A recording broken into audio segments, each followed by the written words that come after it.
You're watching Auto News Now. I'm Kristen Strakalitis. On today's episode, Jamie Butters, host of the Daily Drive podcast, sat down with independent used car dealer Amanda Gordon, who owns Gojo Auto. They talked about today's unusual high mileage used markets and competing with big retailers. Amanda Gordon, welcome to Daily Drive. Good afternoon. I was going to say good morning. I never know what time it is. Thank you so much for having me, Jamie. Probably be morning when some people listen to the show. Some of them listen in the afternoon. It's all good. Good to see you, Amanda.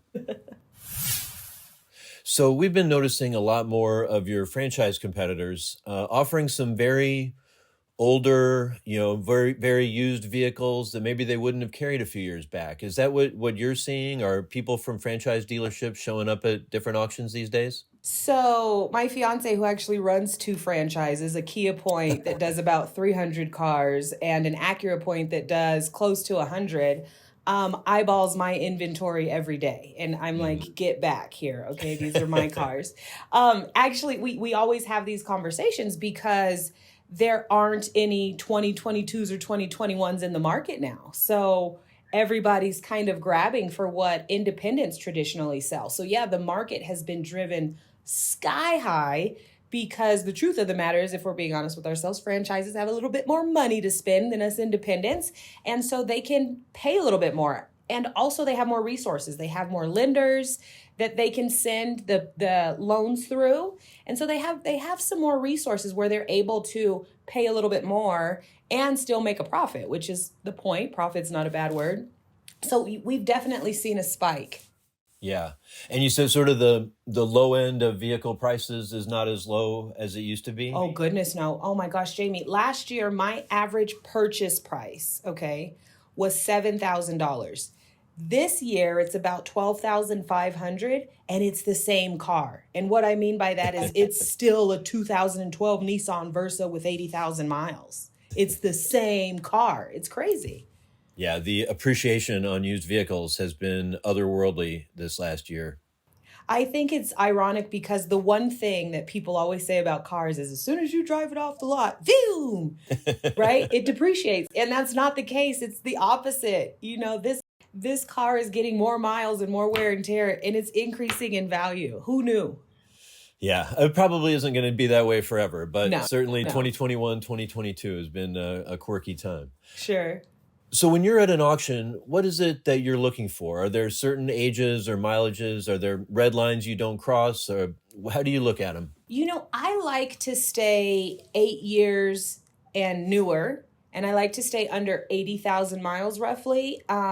Primarily, it's a sweet spot before things start to go south on this car, where it's like that 10-year big mechanical malfunctions or mechanical upgrades that are necessary. And banks really like to see those type of cars in their portfolio. So when you're dealing with challenged credit, they like to see their buyers in successful buying positions, which means cars that are less likely to malfunction. And of course, you have to keep your customers' finances in mind as well. Like you said, that might be their only car, even if it's a used car. And how do the lenders play into that, right? They have some limits unofficially or officially. Oh my God. Book value. Well, first, I'd like to thank J.D. Power for buying NADA. The used car guy. Yeah, right?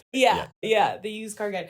No, the book values, right? You've got the consumer-facing Kelley Blue Book value, and then you've got what the lenders typically use, which is J.D. Power, which can be $4,000 to $5,000 different going either way. They're just really inconsistent, which makes it a little difficult when trying to tell the lender, hey, this car's value is actually a little bit more than you're trying to loan against, because all we're asking the bank for is money, right? The car just happens to be the asset that we're loaning against, and they have specific guidelines. And right now it is crazy. I was just booking out a Toyota 4Runner that changed $3,000 to the positive in 1 week.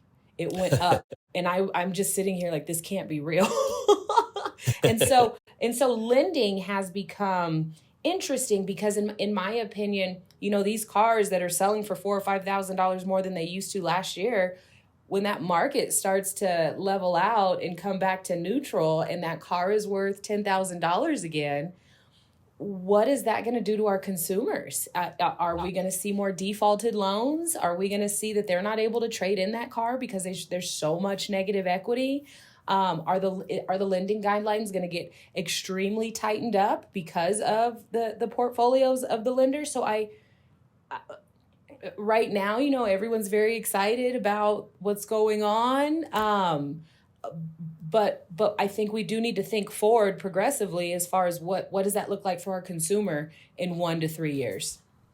Thanks for tuning in. Listen now to Jamie's full interview and the day's headlines on the Daily Drive podcast, available on all podcasting platforms.